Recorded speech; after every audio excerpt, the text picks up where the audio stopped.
그 다음에 114페이지 보시면은 우리 2번에 나오는 거 복합용도지구의 지정, 요거는 3월달에 하도록 하고 3번에 보겠습니다. 3번 시, 도 또는 대도시, 조례가 정하는 용도지구라고 되어 있죠. 3번에 114페이지에 3번 중간쯤에. 자, 읽어보겠습니다. 시, 도지사 또는 대도시시장은 지역 여건상 필요한 때에는 다음의 기준에 따라 그 시, 도, 대도시의 조례 동그라미 조례 3번에 조례. 두 번째 줄 중간쯤에 조례로 용도지구의 명칭 및 지정 목적, 건축이나 그 밖의 행위의 금지 및 제한에 관한 사항 등을 정하여 법정된 용도지구 외의 용도지구의 지정 또는 변경을 관리계획으로 결정할 수 있다라고 되어 있죠. 자, 여기 보면은 법이랑 대통령령에서 이렇게 용도지구들을 정해놨습니다. 근데 이것 말고 추가적으로 조례로 법이랑 대통령령에서는 듣도 보도 못한 새로운 용도지구를 신설해내는 게 가능합니다. 지정하는 게. 자, 광명시장이 법이나 대통령령에는 있지도 않은 새로운 용도지구를 만들어가지고 광명시에다가 막 지정을 하는 겁니다. 좋습니까? 안 좋습니까? 안 좋죠. 안 좋죠. 광명시장에 그렇게 막 용도지구를 만들어가지고 막 지정하고 이러면 되겠습니까? 안 되겠죠. 그래서 지정을 하긴 하는데 이걸 쉽게 할까요? 어렵게 할까요? 조건이 아주 엄격합니다. 엄격한 요건 하에 조례로 법이랑 대통령에서는 정해져 있지 않은 새로운 용도지구를 만들어내는 게 가능합니다. 이렇게. 그래서 그 박스 나오죠? 그 밑에? 그 옆에다가 엄격하게 라고 한마디 써주시면 됩니다. 엄격한 요건 하에 만들 수가 있습니다. 엄격한 요건 하에. 그 엄격한 요건들을 한번 읽어보죠. 첫 번째. 용도지구의 신설은 법에서 정하고 있는 용도지역, 용도지구, 용도구역, 지구단위 계획구역 또는 다른 법률에 따른 지역, 지구만으로는 효율적인 토지 이용을 달성할 수가 없는 그 뒤의 밑줄, 부득이한 사유가 있는 경우에 한할 것. 어쩔 수 없을 때만 이렇게 하라는 겁니다. 어쩔 수 없을 때만. 두 번째, 용도지구 안에서의 그 뒤의 밑줄, 행위제한. 행위제한이니까 이게 규제죠. 규제는 그 용도지구의 지정 목적 달성에 필요한 밑줄, 최소 한도에 그치도록 할 것. 그러니까 어쩔 수 없이 만들더라도 규제는 필요 최소 한도로만 합니다. 그 다음에 그 3번. 당의 용도지역 또는 용도구역의 행위 제한을 밑줄, 완화하는 용도지구를 신설하지 않을 것. 자, 법이랑 대통령령에서 이런 것들 하지 마라고 규정해 놓은 겁니다. 근데 광명시장이 지 맘대로 조례 만들어가지고 이런 거 해도 괜찮아 라고 하면 될까요? 안 될까요? 그러니까 법이랑 대통령령에서 정하고 있는 행위 제한을 완화하는 용도지구를 신설하면 안 됩니다.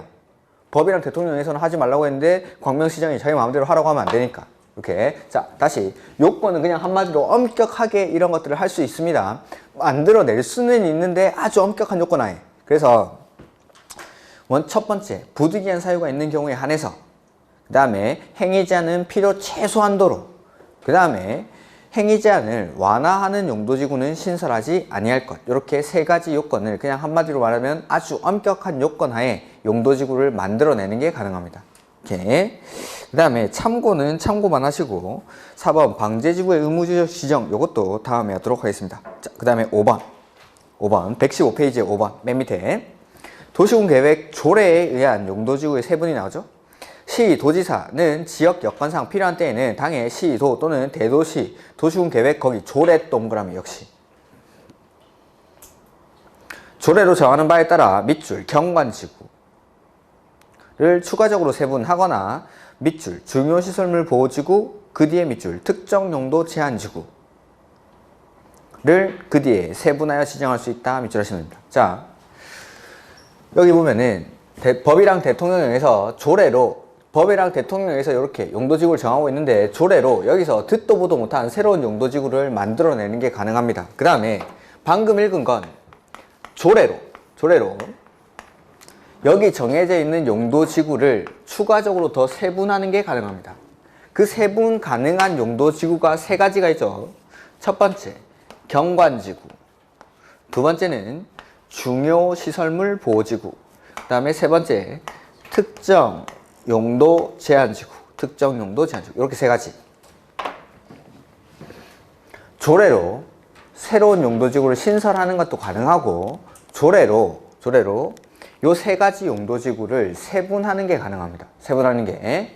그래서 용도지구는 조례로 지정도 하고 조례로 세분도 합니다. 세분 가능한 용도지구는 세 가지. 경관지구, 중요시설물 보호지구, 특정용도 제한지구. 이렇게. 자, 그 다음에 용도지구 이거 왜 지정할까요? 네, 규제하려고. 그 규제를 행위제한이라고 했죠. 자, 아까 용도지역에서는 행위제한이 세 가지가 있었죠. 건축제한, 건폐율, 용적률. 근데 용도지구는 행위제한이 건축제한만 합니다. 건축제한만. 자, 아까 용도지역에서의 건축제한은 원칙 어디서 한다고 했습니까? 대통령령에서 그 별표 2부터 별표 22까지 표가 지을 수 있는 건물, 지을 수 없는 건물 이렇게 해가지고 규정을 합니다. 자, 용도지구에서는 행위제한, 건축제한인데 이 건축제한을 원칙 조례에서 합니다. 조례에서. 근데 예외적으로 조례로 안 하는 것들이 있는데 그거는 다음에 외울 거고 일단 원칙만. 자, 보면은 용도지구는 여기 조례로 지정도 하죠. 그 다음에 조례로 세분도 합니다. 그 다음에 행위제한도 조례로. 용도지구를 딱 듣는 순간 조례가 떠올라요. 조례로 지정도 하고 조례로 세분도 하고 행위제한도 조례로 하고 다 조례로 합니다. 조례로. 왜 조례로 하는지 한번 보죠. 여기 용도지구라는 거는 용도지역이 아플 때 투입되는 약들입니다. 약들. 그러니까 우리가 이제 몸이 아파가지고 병원에 가죠. 그러면 현대의학 서적에 보니까 요렇게 아플 때는 요거 투입해, 요렇게 아플 때는 요거 투입해, 요렇게 아플 때는 요거 투입해 라고 처방전들을 한 19가지 정해놓은 겁니다. 우리나라 전체에 적용되는 공통적으로 적용할 수 있는 약들을. 근데 이걸 투입했는데도 기능이 안 올라갑니다. 그러면 내가 병원에 갔는데 현대의학으로는 고칠 수 없답니다. 어떻게 해야 됩니까? 나는 자연인이다 찍고 이제 산에 올라가야죠. 민간요법을 써야죠. 자, 용도지구라는 거는 용도지역의 기능 증진을 위해서 쓰이는 약들인데 법에서 정해놓은 거, 대통령령에서 정해놓은 약을 써도 안 되면은 지자체한테 맡겨보는 겁니다. 지자체마다 상황들이 다 다를 수가 있으니까 니네 지자체에서 지정도 해보고 그 다음에 세분도 해보고 행위제한도 조례로 해가지고 어떻게든 기능을 끌어올려 보라는 겁니다. 그러니까 지자체에다가 많은 재량을 부여를 하는 겁니다. 기능 증진을 위해서 쓰니까. 이렇게 법이랑 대통령령에서는 전형적인 것들을 만들어 놓고 그 다음에 지자체에다가 재량을 부여해서 어떻게든 끌어올려 보라는 거죠. 조례로 지정도 하고 조례로 세분도 하고 행위제한도 조례로. 그래서 조례로 지정할 수 있는데 요건은 아주 엄격하게 부득이한 경우에 한해서 행위제한은 필요 최소한도로 그 다음에 법이나 대통령에서 정해놓은 행위제한을 완화하는 용도지구는 신설하지 아니할 것. 그 다음에 조례로 세분하는 게 가능한데 세분 가능한 용도지구가 세 가지. 경관지구, 중요시설물 보호지구, 특정용도 제한지구. 이렇게 세 가지를 조례로 세분하는 게 가능합니다. 조례로 합니다. 조례로 지정도 하고 조례로 세분도 하고 그 다음에 행위제한도 원칙은 조례로 합니다. 조례로. 하나 보여드릴까? 자, 그 뒤에 나올 겁니다. 116페이지에 용도지구 지정의 효과라고 나오죠. 핵심 정리는 뭐 세분되는 거 이렇게 해놓은 거고 용도지구의 지정의 효과. 용도지구 안에서의 행위제한인데 용도지구에서의 건축물이나 그 밖의 시설의 용도, 종류 및 규모 등의 제한. 이게 아까 건축제한이라고 했었죠. 요거 관한 사항은 이 법 또는 다른 법률에 특별한 규정이 있는 경우 외에는 대통령령으로 정하는 기준에 따라 특별시, 광역시, 시, 군의 조례 동그라미 하나, 둘, 셋, 네 번째 줄 앞에 조례 행위제한 원칙 조례로 합니다. 그래서 거기 가로 1번 그 다음 페이지 경관지구 안에서 행위제한 원칙 뭘로 할까요? 네, 1번 가로 1번 경관지구 안에서는 그 지구의 경관의 보전과 관리 형성에 장애가 된다고 인정하여 도시군계획 조례라고 나오죠. 조례 따로 그 표시할 필요가 없는데 그냥 조례로 다 하는 겁니다. 경관지구는 조례로. 다른 거 볼까요? 방제지구 다음 페이지 방제지구 행위제한 뭘로 할까요? 방제지구 안에서 풍수의 산사태, 지반 붕괴, 지진 그 밖의 재해 예방에 장애가 된다고 인정하여 도시군계획 조례가 정하는 건축물을 건축할 수 없다. 이렇게 보호지구도 조례로. 근데 조례로 안 하는 게 5가지 정도가 있습니다. 그거는 뭐 고도지구, 그 다음에 개발진흥지구, 뭐 특정용도 제한지구 이런 거 있는데 암기해야 되기 때문에 그거는 3월달로 넘기겠습니다. 일단은 원칙만 기억하는 겁니다. 조례로 지정도 하고 조례로 세분도 하고 행위제한도 조례로 합니다. 조례로 지정도 하고 조례로 세분도 하고 행위제한도 조례로 지정할 때는 엄격한 요건 하에, 그 다음에 조례로 세분되는 거는 3가지, 경관지구, 중요시설보호지구, 특정용도 제한지구, 그 다음에 행위제한은 건축제한인데 원칙은 조례로 합니다. 조례로. 근데 고도지구, 거기 이제 118페이지 맨 위에 고도지구 나오죠? 거기 강조가 돼 있나? 네. 조례로 안 하는 것들을 이제 강조를 해 놓은 겁니다. 여기서는. 그래서 고도지구에서는 관리계획으로 정하는 높이를 초과하는 건축물을 건축할 수가 없습니다. 5페이지 맨 위에 여기 고도지구. 그 다음에 고도지구, 뭐 개발진흥지구, 그 다음에 그 119페이지에 5번에 나오죠? 취락지구. 이런 것들은 조례로 하지 않습니다. 근데 이게 막 퍼트려 놔가지고 제가 다음에 3월달 한번 정리를 하겠습니다. 120페이지에 또 6번에 개발진흥지구 나오죠? 이런 것들은 조례로 안 하기 때문에 강조를 해 놓은 겁니다. 근데 일단 중요한 거는 원칙을 기억하셔야 됩니다. 조례로 한다는 걸. 그 다음에 복합용도지구 안에서의 뭐 건축제한 이런 것들도 지금은 하지 않겠습니다. 그 다음에 122페이지에 뭐 건축제한의 예외 같은 게 나오죠. 요거 일단 놔두십시오. 요거는 뭐 도시군계획시설 이런 것들을 아직 안 배웠기 때문에 제가 3월 달에 수업을 하도록 하겠습니다. 그 다음에 124페이지 용도구역제도 보죠. 자, 그래서 일단은 1, 2월 달에는 세분되는 거, 용도지역 세분되는 거, 그 다음에 건폐율, 용적률 최대 한도까지, 그 다음에 용도지구도 종류랑 각각의 용도지구의 뜻들, 그 다음에 용도지구 나오면 일단 요거 조례가 생각이 나야 됩니다. 조례로 지정도 하고 조례로 세분도 하고 행위제한도 조례로 한다는 거. 요거. 자, 그 다음에 이제 용도지역, 지구했고 이제 구역입니다. 용도구역. 용도구역 일단 읽어보고 하죠. 124페이지 용도구역의 의의. 1번에 용도구역의 의의 보시면 용도구역이란 토지의 이용 및 건축물의 용도, 건폐율, 용적률, 높이 등에 대한 용도지역 및 용도지구의 제한을 강화하거나 완화하여 거기 따로 정한 밑줄 으로써 시가지의 무질서한 확산 방지, 계획적이고 단계적인 토지 이용 도모, 토지 이용의 종합적 조정 관리 등을 위해서 역시 관리계획으로 결정합니다. 용도구역을 지정하거나 변경할 때도. 그 다음에 용도구역의 기능은 일단 뭐 참고로만 보시면 됩니다. 이런 것들. 자, 보면 용도구역이죠. 용도구역. 페이지는 124페이지. 구역 역시 관할에 있는 토지겠죠. 그 다음에 지역은 전부였는데 지구나 구역은 지역보다는 좁은 개념이니까 관할 토지 일부에다가 지정을 합니다. 그 다음에 용도구역의 쓰임은 용도지역 지구에서의 행위제한, 건폐율, 용적률 등을 강화 또는 완화하여 따로 정합니다. 따로. 즉 용도지역 지구랑은 관계없이 개별적인 용도구역들마다 지정 목적을 따로 다 정해놓고 있습니다. 그 지정 목적에 따라 지정이 되는 겁니다. 즉 용도지역 지구랑 관계없이 독자적으로 쓰이기 때문에 이것도 뭐 중복이 됩니다. 자, 한번 보죠. 여기 관할 토지가 있으면은 1차적으로 용도지역이 지정이 되는 겁니다.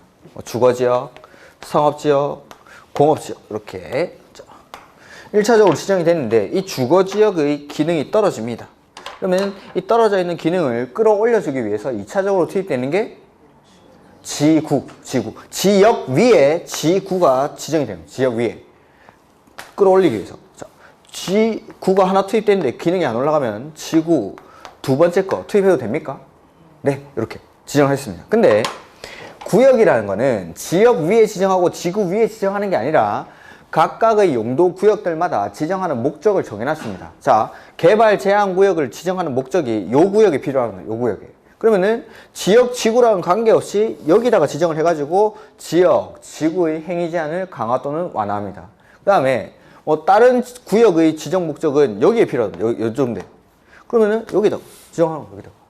그러니까 따로 정합니다. 따로 목적을. 지역 지구랑 같이 다니는 게 아니라 얘네는 독자적으로 따로 정해가지고 용도 지역이나 지구의 행위 제한을 강화 또는 완화합니다. 이게 용도 구역. 그래서 목적을 따로 정한다라고 했으니까 용도 구역에서는 첫 번째 논점이 종류들, 용도 구역의 종류에는 뭐가 있는지, 그 다음에 각각의 용도 구역마다 왜 지정하는지, 지정의 목적이 첫 번째 논점이 되는 겁니다. 이렇게. 자, 한번 보죠. 첫 번째는 개발, 제한, 구역이라는 게 개발 제한 구역. 두 번째, 시가화, 조정 구역. 그 다음에 세 번째는 도시, 자연, 공원, 구역. 그 다음에 네 번째, 수산, 자원, 보호, 구역.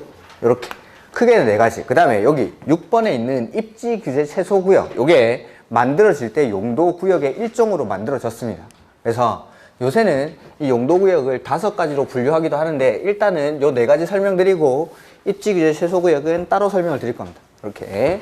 자, 종류는 개발 제한 구역, 시가화 조정 구역, 도시자연 보호 구역, 수산자원 보호 구역, 이렇게 구분하는데, 첫 번째로 각각의 지정 목적을 먼저 보겠습니다. 자, 거기 보시면 124페이지에 개발 제한 구역이 나오죠. 개발 제한 구역. 맨 앞에 국장은 밑줄 하시고, 국장은. 맨 앞에 나오는 주어가 지정하는 사람입니다. 지정하는 사람. 국장은 동그라미 1번 하시고 밑줄, 도시의 무질서한 확산 방지. 이게 첫 번째 목적. 그 다음에 그 밑에 줄에 동그라미 2번 하시고 도시민의 건전한 생활환경을 확보. 그 다음에 그 밑에 줄에 국방부 장관의 요청이 있어 밑줄, 보안상. 요 세 가지 목적으로 개발, 제한 구역을 지정을 합니다. 그래서 자, 지정의 목적을 보면은 첫 번째는 도시의 무질서한, 뭘 방지합니까? 확산을 방지합니다. 확산 방지. 그 다음에 두 번째는 도시민의 건전한 생활환경 확보. 그 다음에 세 번째는 국방부 장관의 요청에 의해서 보안상의 목적으로 지정을 합니다. 이렇게 각각의 지정 목적. 그 다음에 그 옆에 시가와 조정구역이 나오는데 이거 일단 놔두고 저 좀 몇 페이지 뒤에 가가지고 간단한 것들부터 보고 가죠. 131페이지.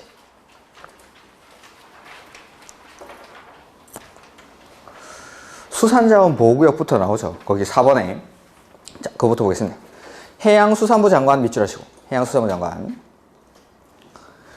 직접 또는 관계 행정기관장의 요청을 받아 수산자원을 보호 육성하기 위해서 필요한 공유 수면이나 그 뒤에 밑줄, 그에 인접한 토지, 거기까지 밑줄, 그에 인접한 토지에 대한 수산자원 보호구역의 지정 또는 변경을 관리계획으로 결정할 수 있다.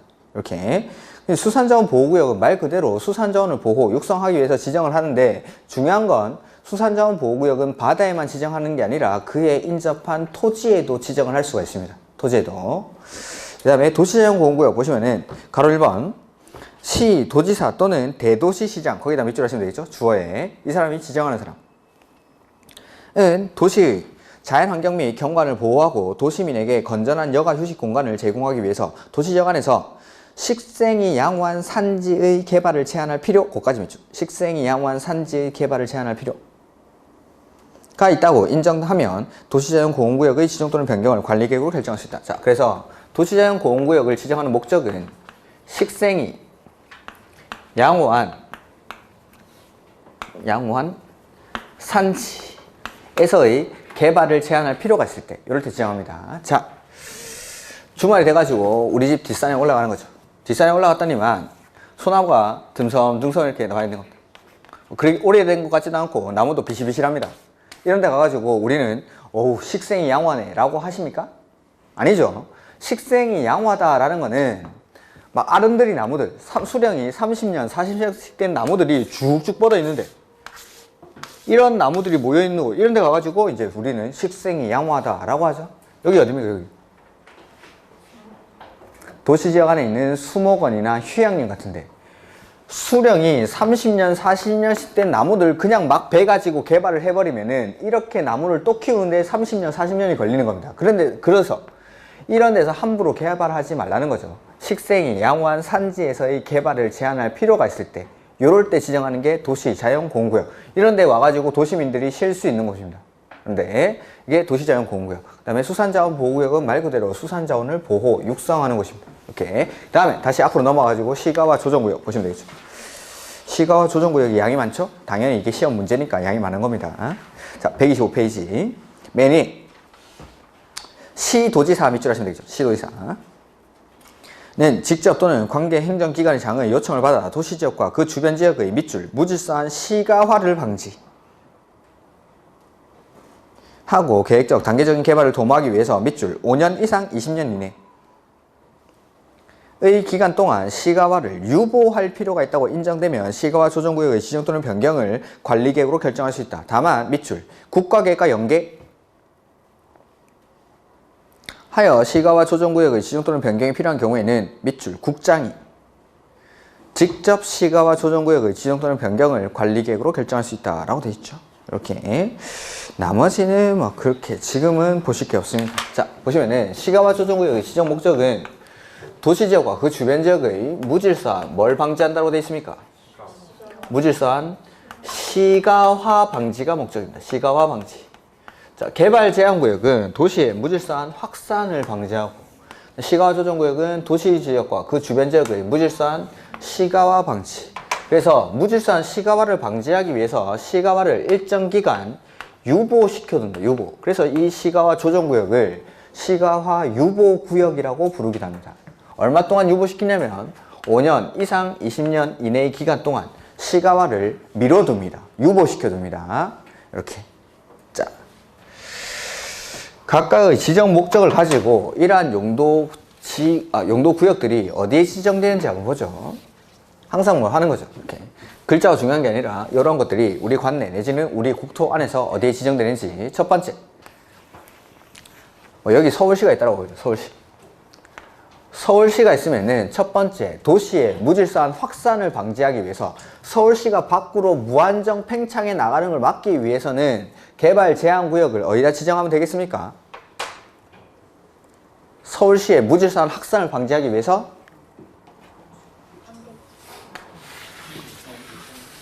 서울 외곽 지역에다가 이렇게 나무들로 벨트를 둘러놓은 거예요. 그린벨트. 이게 그린벨트의 유래입니다. 그린벨트 유래. 그러니까 서울시가 무한대로 팽창해 나가는 걸 막기 위해서 서울 외곽 지역에다가 그린벨트 개발 제한 구역을 지정해가지고 이 밖으로는 나가지 마라고 하는 겁니다. 이게 개발 제한 구역의 첫 번째 목적. 도시의 무질서한 확산 방지를 위해서는 도시 외곽 지역에다가 개발 제한 구역을 지정을 합니다. 그 다음에 두 번째는 도시민의 건전한 생활 환경 확보. 도시민들이, 그러니까 도시 지역 안에서 건전한 생활 환경을 확보하기 위해서 최소한의 녹지 공간을 확보하는 거예요. 녹지 공간을. 최소한의 녹지 공간. 그래서 도시민들이 가서 쉴 수 있고, 내지는 뭐 녹지 공간을 최소한 확보하는 거. 숨 쉴 수 있는 공간을 마련하는 거죠. 그래서 뭐 공원이라든지 산 같은데, 도시 지역 안에 있는 산에 역시 개발 제한 구역이 지정될 수가 있습니다. 도시 지역 안의 산에. 그 다음에 보안상 목적으로는 어디다 지정하면 될까요? 국방부 장관이 요청을 합니다. 보안상의 목적으로 여기는 개발을 하면 안 되겠는데요 라고 국토교통부 장관에게 요청하는 거죠. 어디를 그렇게 요청할까요? 군부대 주변. 경기도에 가면 많겠죠? 군부대 이런 게. 저쪽 올라가면 군부대 주변에, 군부대 뒷산 이런 데를 개발 제한 구역으로 막아놓는 겁니다. 개발 못하게. 군부대 주변을 막 개발하면 안 되겠죠. 당연히. 보안상의 목적으로. 그래서 첫 번째, 무질서한 확산 방지를 위해서는 도시 외곽 지역에다가, 그 다음에 건전한 생활 환경 확보를 위해서는 도시 지역 안에 있는 뭐 서울숲 뭐 이런 데다가 지정할 수 있겠죠. 뭐 꼭 거기가 개발 제한 구역이란 말은 아니지만은 후보지가 될 수 있다 이 말입니다. 그 다음에 군부대 주변을 개발 제한 구역으로 지정할 수 있습니다. 보안상의 목적으로.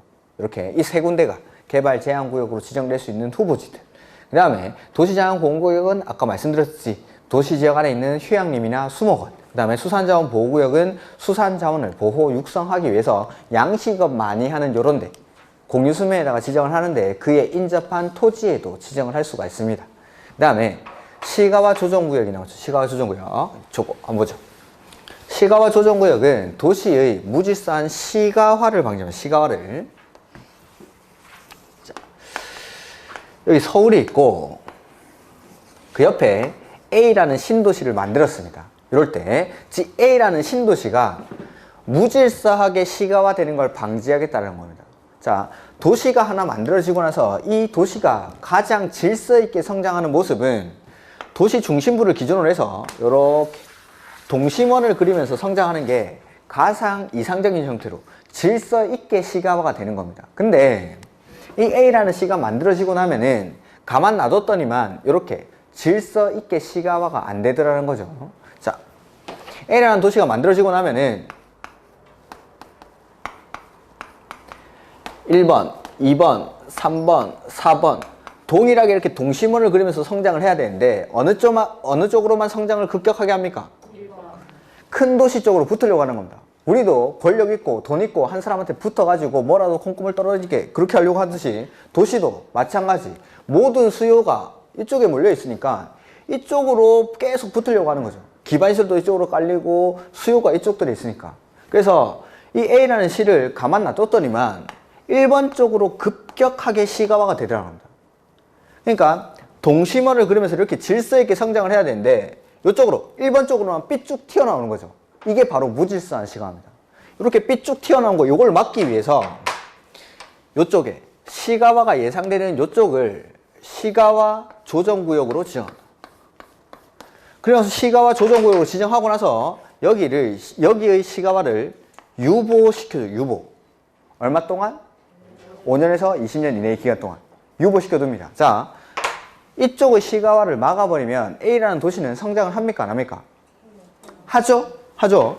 이쪽으로 성장을 못하니까 어느 쪽으로? 다른 쪽으로 2번이나 3번, 4번 쪽으로 성장을 하는 겁니다. 이렇게. 자, 다른 쪽으로 충분히 시가화가 됐다라고 인정을 할 때 그때 이거 막아놨던 시가화를 풀어줍니다. 여기 시가화 조정구역을 풀어주죠. 자, 다른 쪽으로 충분히 시가화가 되고 나서 이 유보시켜뒀던 시가화 조정구역을 풀어주면 어떻게 됩니까? 뚝이 탁 터지듯이 막아놨던 걸 이제 풀어주니까 이쪽으로 급격하게 시가화가 되는 거예요. 이쪽으로. 충분히 다른 쪽으로 시가화가 되고 났으니까 여기 풀어주면은 이쪽으로 급격하게 시가화가 되겠죠. 그러면서 도시의 모양을 인위적으로 동심원과 비슷하게 만들어가는 겁니다. 우리가 이제 화분 분재하듯이 내가 원하는 모양으로 화분에 가지치기를 하듯이 도시의 모양도 인위적으로 이렇게 만들어 나가는 거. 이게 시가화 조정구역입니다. 시가화 조정구역. 이렇게. 그래서 종류, 그 다음에 지정 목적들.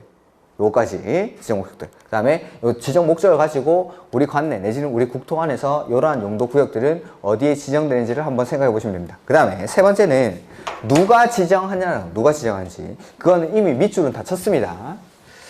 근데 누가 지정하는지는 우리가 이미 앞에서 배웠습니다. 관리계획으로 용도구역은 지정을 하죠. 그럼 용도구역을 지정하거나 변경하는 사람은 원칙은 관리계획의 결정권자입니다. 관리계획 결정권자. 관리계획 결정권자가 원칙 누구죠? 시, 도, 대도시. 시, 도, 대도시가 원칙적으로 관리계획을 결정하는데 예외적으로 국장이 관리계획 결정하는 사유 첫 번째가 뭐였습니까? 그렇죠. 지금은 민법하고 학개론 열심히 하시면 됩니다. 그래서 제가 이 수업 시간에 계속 복습을 하죠. 자, 첫 번째, 국장이 위반한 거는 국장이 결정했죠. 국장이 위반한 거. 두 번째가 뭐였냐면 개발 제한구역. 자, 먼저 다 하고 가죠. 국장이 관리계획을 결정하는 경우는 첫 번째, 국장이 위반한 거. 두 번째는 개발 제한구역. 그 다음에 세 번째, 시가화 조정구역인데 원칙은 아니고 국가계획과 연계해서 시가화 조정구역의 지정이 필요한 경우에는 국장이 결정했습니다. 그 다음에 수산자원보호구역은 누가 결정했습니까? 해양수산부 장관. 자, 그거 쓰면 됩니다. 이제 개발 제한구역 누가 지정한다고 했죠? 개발 제한구역에 관한 사항은 국장이 결정을 하니까 개발 제한구역을 지정하는 사람은 국장입니다. 국장. 개발 제한구역 지정이나 변경, 용도구역의 지정이나 변경이죠. 관리계획으로 합니다. 개발 제한구역의 지정이나 변경하는 사항이 관리계획의 내용인데 이 개발 제한구역에 관한 사항은 결정을 국장이 한다는 겁니다. 결정을. 그러니까 지정하는 사람이 국장입니다. 그 다음에 시가화 조정구역은 원칙은 아니고 예외적으로 국장이 하는데 요 국장이 하는 경우가 시가와 조정구역의 지정이 국가계획과 연계되어 있을 때, 요럴 때 국장이 관리계획을 결정합니다. 그 다음에 세 번째, 여기 수산자원보호구역은 누가 결정한다고 했죠? 그래서 수산자원보호구역은 해양수산부 장관이 지정합니다. 그러니까 관리계 결정권자들입니다. 관리계 결정권자들. 근데 예외적으로 국장이 관리계 결정하는 경우가 첫 번째, 국장이 위반한 거. 두 번째는 개발 제한 구역이라서 개발 제한 구역은 국장이 지정합니다. 그다음에 세 번째, 국가계획과 연계해서 시가와 조정구역의 지정이 필요한 경우에는 예외적으로 국장이 이 시가와 조정구역을 지정을 합니다. 그 다음에 수산자원보호구역은 해양수산부 장관이 결정을 하죠. 그래서 지정하는 사람은 해양수산부 장관. 아까 밑줄은 다 쳤습니다. 그 다음에 이제 나머지 칸 채우면 됩니다. 도시자연보호구역은 별 말이 없기 때문에 원칙적인 관리계획의 결정권자인 시, 도, 대도시가 지정, 시도, 대도시. 그 다음에 시가와 조정구역도 원칙은 시, 도, 대도시가 해야 되는데 여기는 대도시는 권한이 없습니다. 행위 제한이 엄청나게 강해서 그냥 그렇다라고 생각하시면 됩니다. 개발 제한구역이나 시가와 조정구역 이런 곳은 행위 제한이 엄청나게 강하다라고 생각하시면 됩니다. 그래서 국장이 하든지 아니면 국장 내지는 시, 도지사만 관리계획을 결정할 수 있습니다. 그래서 이 용도구역은 개별적으로 용도구역만 따로 떼가지고 문제가 나오는 경우는 그렇게 많지 않습니다. 그리고 이 결정권자가 나올 때는 여기 용도구역에서 결정권자로 나오는 게 아니라 방금 말씀드렸던 것처럼 관리계획 결정권자에 예외적으로 국장이 관리계획을 결정하는 경우는 거기서 이런 것들이 나옵니다. 그러니까 용도구역을 따로 떼가지고 시험 문제 내는 경우는 흔치 않습니다. 거의. 그래서 별표를 치자면 용도구역은 하나. 아까 용도지구 안 한 것 같은데 이건 2개. 그나마 자주 출제가 됩니다. 용도지구는. 그래서 첫 번째는 여기 종류들. 개발제한구역, 시가와 조정구역, 도시자연공원구역, 수산자원보호구역. 그 다음에 지정의 목적. 그 다음에 지정권자인데 지정의 목적은 뭐 헷갈리는 거 2가지 정도밖에 없죠. 그 다음에 지정권자는 관리계획의 결정권자에서 우리가 다 할 겁니다. 이거를. 관리계획 결정권자들인데 예외적으로 국장이 관리계획을 결정하는 경우 거기서 이런 것들이 대부분 해결이 됩니다. 이렇게. 그 다음에 용도구역 이거 왜 지정할까요? 규제하려고. 행위 제한하려고. 역시나 용도구역도 지정이 되면 규제를 합니다. 행위 제한을 하는데 자, 첫 번째. 개발 제한 구역은 행위 제한을 개발 제한 구역의 지정 및 관리에 관한 특별조치법이라는 법에서 합니다. 우리 공법 안에는 6개의 법이 있다고 했죠. 그 6개 법 안에 개발 제한 구역의 지정 및 관리에 관한 특별조치법은 있습니까? 없습니까? 그 6개 법을 제가 다시 말씀드릴까요? 국계법, 개발법, 정비법, 건축법, 주택법, 농지법. 거기 개특법 있습니까? 없습니까?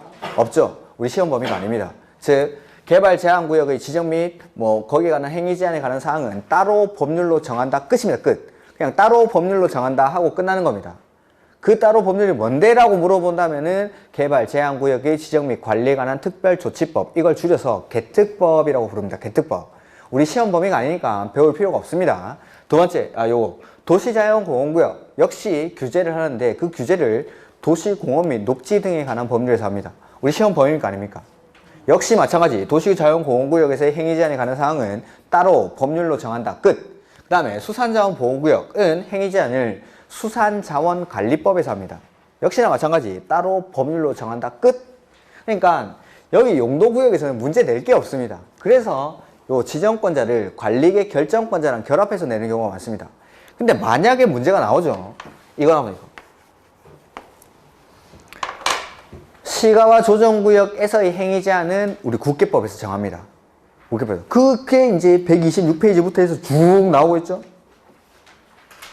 그걸 정리를 해야 됩니다. 지금은 하지 않겠습니다. 지금은. 우리가 이제 도시군 계획사업을 아직 안 배웠기 때문에 도시군 계획사업이랑 비도시군 계획사업 이런 것들을 구분해가지고 정리를 하면 됩니다. 그러니까 만약에 문제가 나온다, 단독 문제로 나온다면은 요게 나옵니다. 그렇게 나오면 이제 시가와 조정구역에서의 행위 제한 문제가 나오면은 이제 용도구역에서 문제를 제일 어렵게 내는 겁니다. 이렇게 그런 것들은 제가 3월 달에 정리하도록 하겠습니다. 일단은 여기까지. 그래서 여기 종류, 그 다음에 지정의 목적, 지정권자인데 이 지정권자는 관리계획의 결정권자랑 같이 되어 있는 겁니다. 예외적으로 국장이 관리계획 결정하는 경우가 개발 제한 구역, 시가와 조정 구역이 국가 계획과 연계돼 있을 때. 그 다음에 하나 안 한 게 국장이 입하는 거. 그 다음에 수산자원 보호 구역은 누가 지정하죠? 해양수산부 장관. 이렇게. 그 다음에 어딜 볼 거냐면 여기가 아니라 거기 134페이지 보면 됩니다. 132페이지에 뭐 둘 이상의 용도 지역 지구 구역에 걸치는 경우 요거는 다음에 할 거고 133페이지 134 입지 규제 최소 구역이라는 게 나오죠. 요것도 용도 구역의 일종입니다. 용도 구역의 일종. 자, 요쪽 좀 지우고 이게 한 6년 전에 만들어졌는데 시험에는 2번 정도 나왔습니다. 2번 정도. 최근에 집중적으로 나왔으니까 거기는 별표를 하나를 해주십시오.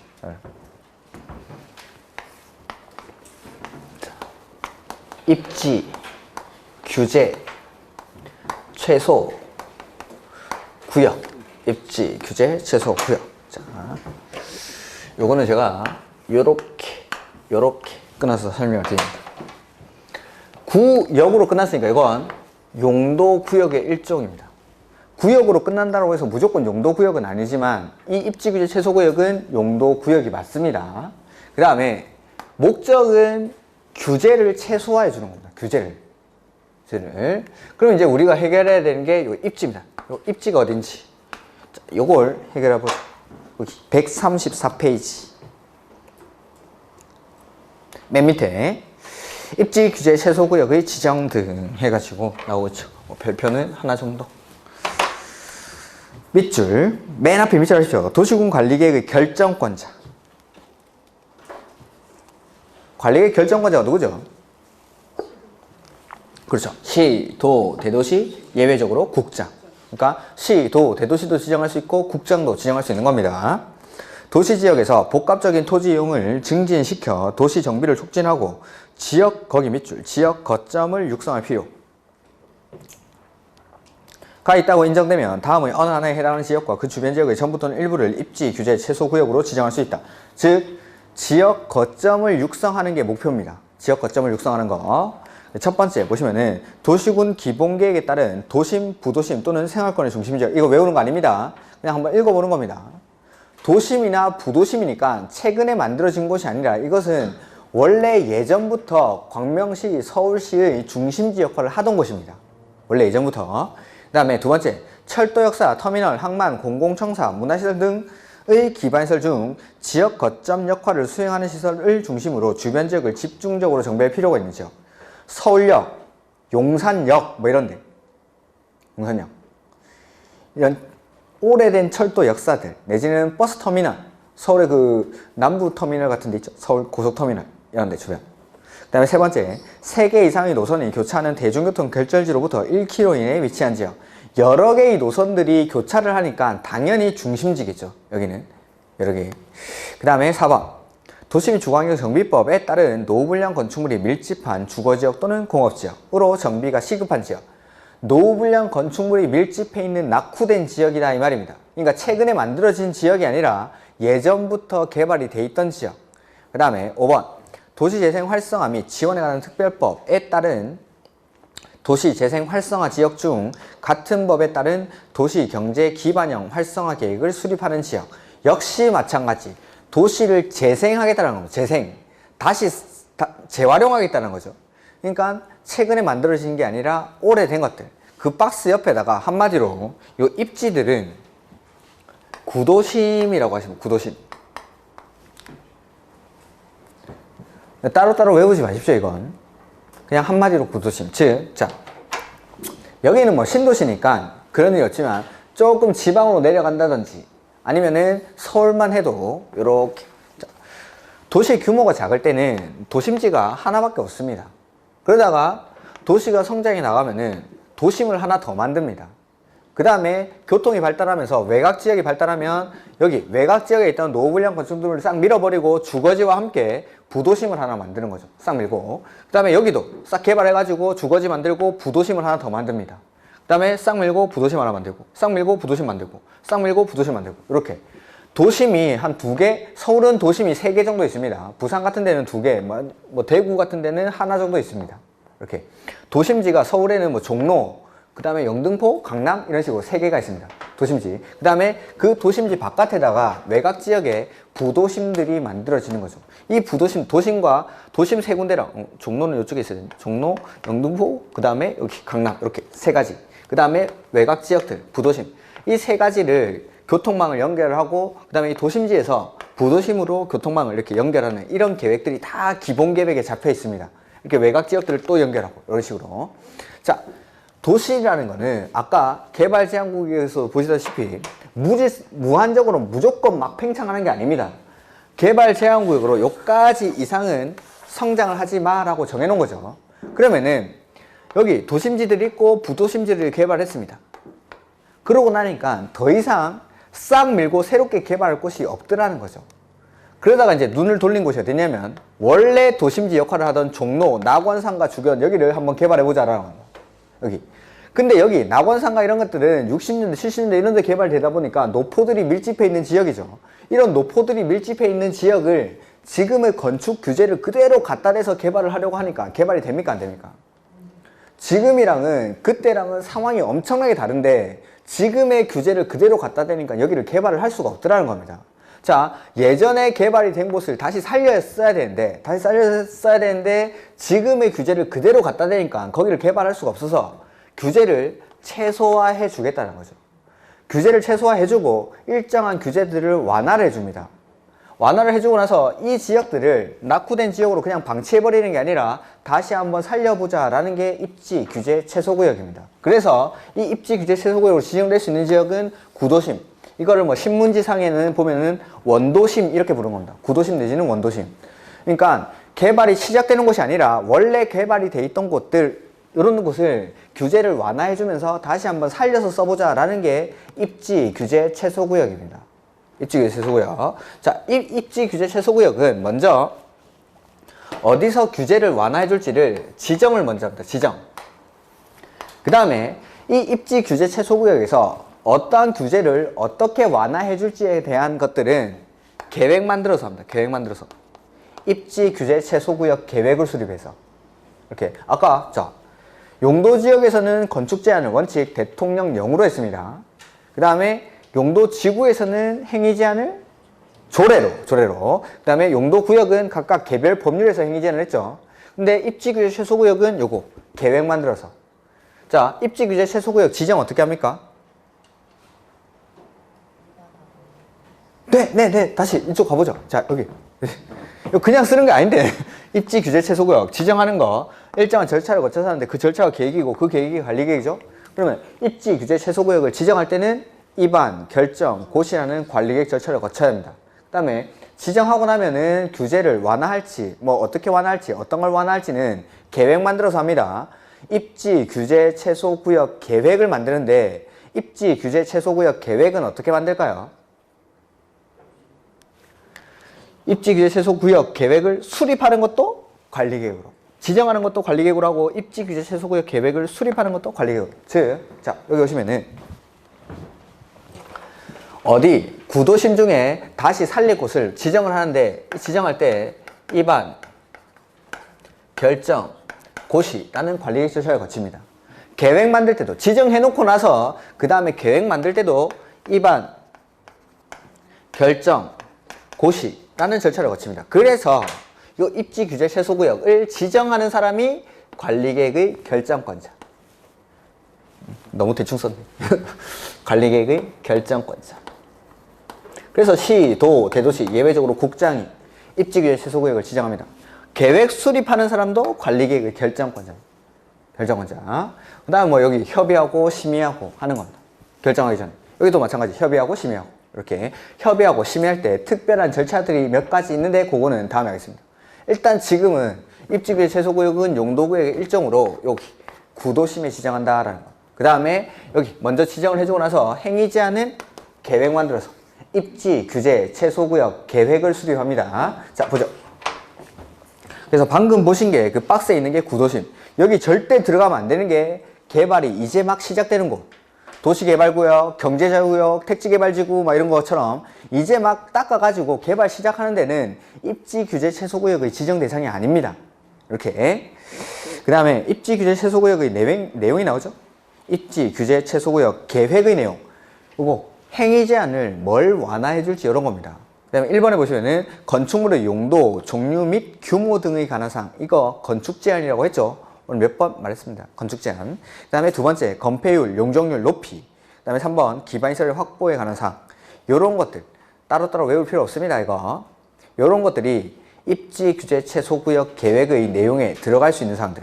이렇게 건축 제한, 건폐율, 용적률, 기반시설, 내지는 용도 지역, 지구 구역, 지구 단위 계획 구역 이런 것들 지정에 관한 사항들. 이런 것들 넣어가지고 규제를 완화해 주겠다는 거죠. 그 다음에 고려사항이 나오죠. 고려는 공인중개사들이 고려하는 거 아닙니다. 그냥 보지 마십시오. 그 다음에 자 여기 4번 이건 뭐냐면은 자, 요 지역이 입지 규제 최소구역으로 지정이 됐습니다. 구도심이었는데 되게 낙후된 지역인데 입지 규제 최소구역으로 지정을 해서 개발하겠답니다. 땅값이 올라갑니까? 떨어집니까? 올라가겠죠. 이제 개발할 거니까. 그러면은 원래 1억짜리 땅이었는데 이게 입지 규제 최소구역으로 지정되는 바람에 2억으로 올랐습니다. 불로소득이죠. 요 중에서 일부를 기반시설 설치 비용으로 부담하게끔 합니다. 토지 소유자들한테.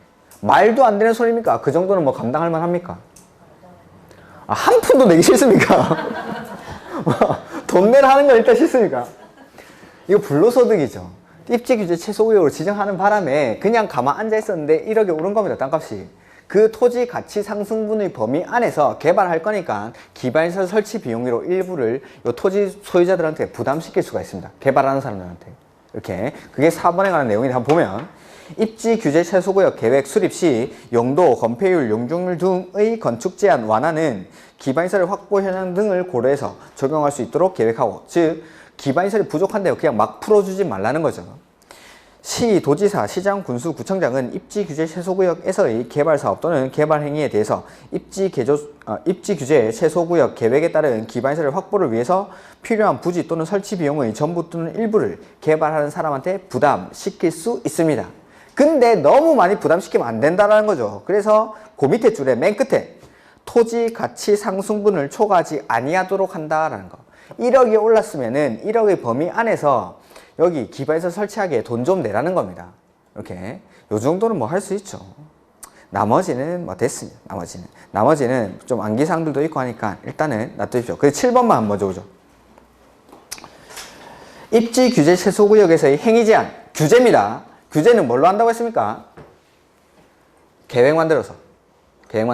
그래서 맨 밑에 줄에 입지 규제 최소구역 계획으로 정합니다. 계획으로. 그러니까 용도 지역에서는 대통령령으로 하고, 용도 지구에서는 조례로 하고, 용도 구역에서는 개별 법률로 하고, 입지 규제 최소구역에서는 요거 계획 만들어서 합니다. 계획 만들어서. 나머지는 지금은 됐습니다. 지금은. 그 다음에 오늘 자료 보시죠. 자료.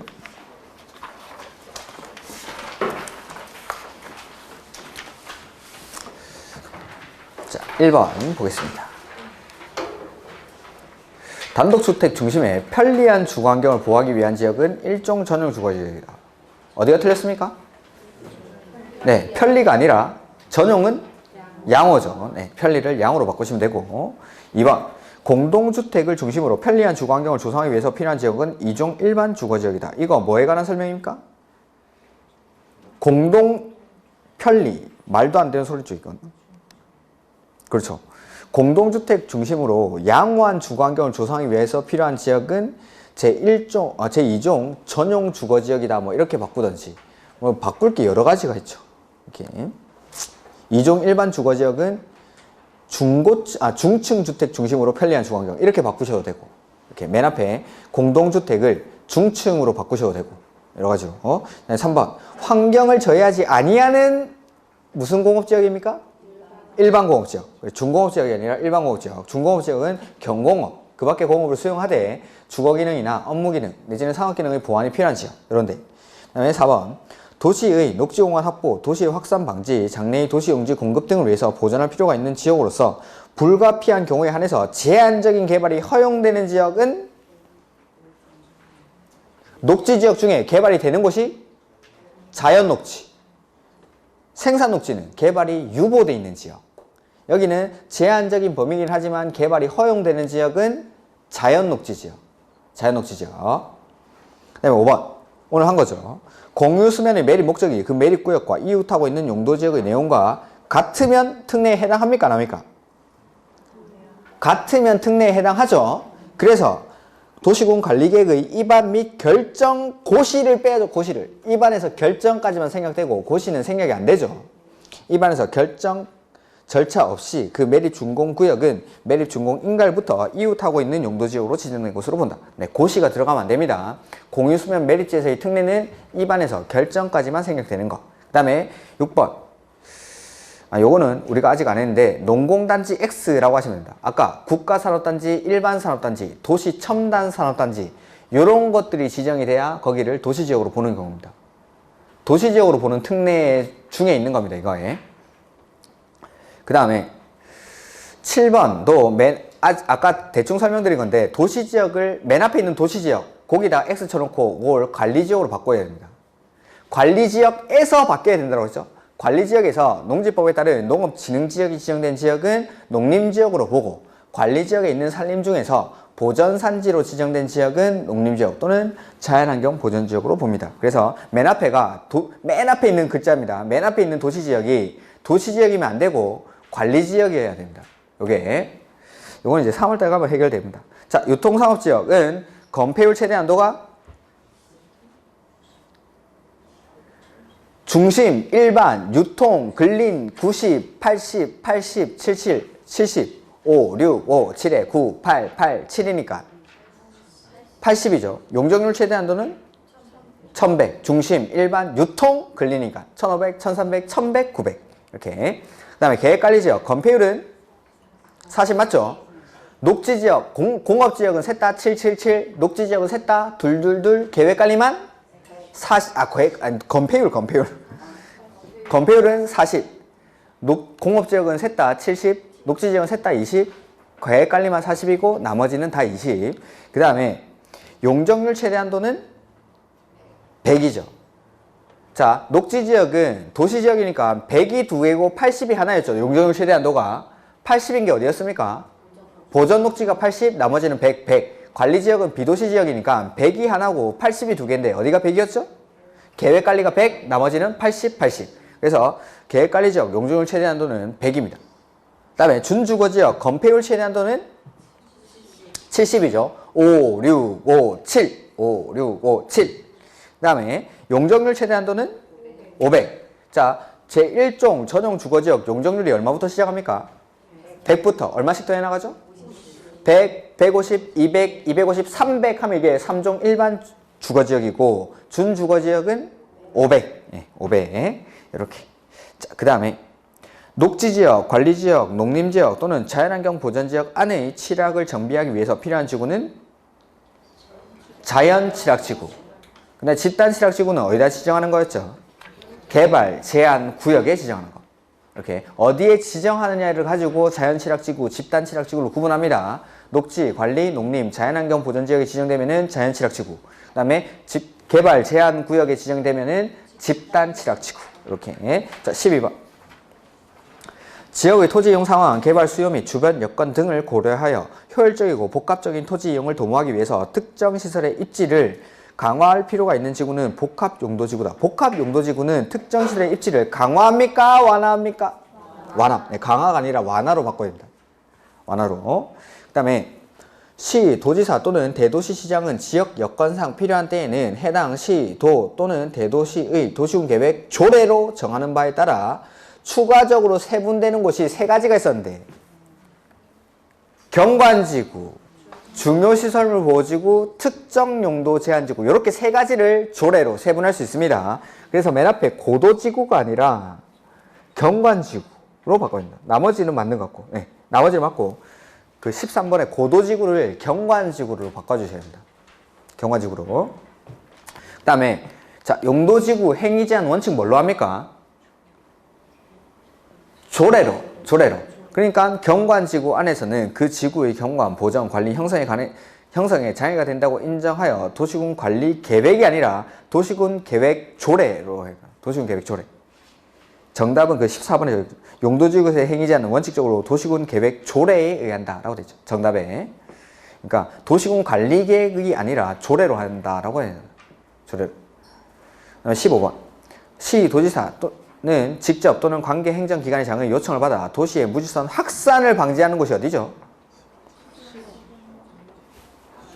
확산 방지는 개발 제한구역. 시가화 방지가 시가화 조정구역. 그래서 확산을 방지하고 계획적 단계적인 개발을 도모하기 위해서 시가화를 유보할 필요가 있다고 인정되면 시가화 조정구역의 지정 또는 변경을 관리계획으로 결정할 수 있다. 그러니까 지금 뒤에 설명은 이게 무질서한 확산 방지가 아니라 도시 지역과 그 주변 지역의 무질서한 시가화 방지라고 바꿔야겠죠. 그리고 맨 앞에 시도지사라고 돼 있으니까 개발 제한구역은 아까 누가 지정했습니까? 국장이. 근데 시도지사가 지었거든. 시가화 조정구역은 원칙적으로 시도지사가 지정하죠. 그래서 요거는 전반적으로 시가화 조정구역에 관한 설명이니까 도시의 무질서한 확산 방지가 아니라 도시지역과 그 주변 지역의 무질서한 시가화 방지 이렇게 바꿔주시면은 문장이 다 옳은 지문으로 바뀝니다. 이렇게. 다만 요 시가화 조정구역이라 하더라도 국가회가 연계해서 지정할 때는 누가 지정했습니까? 국장이. 이렇게. 그래서 주어가 시도지사로 돼 있고 나머지 쭉 시가화 조정구역에 관한 설명이니까 요거는 무질서한 확산 방지를 시가화 방지로 바꿔주시는 게 옳은 지문이 될 것 같습니다. 이렇게 오늘 여기까지 하도록 하겠습니다. 다음 주는 그 대체 공휴일이라서 수업이 없고 그 다음 주에 뵙도록 하겠습니다. 설날에 너무 많이 놀지 마시고 뭐 용도지역, 용도지구 외우시고 그 다음에 추석에는 못 온다라고 꼭 친척분들에게 말씀하시고 이렇게 미리 돈 봉투도 하나 드리고 그렇게 오시기 바랍니다. 자, 오늘 수업 여기까지 하고 그 다음 주 뵙도록 하겠습니다. 수고하셨습니다.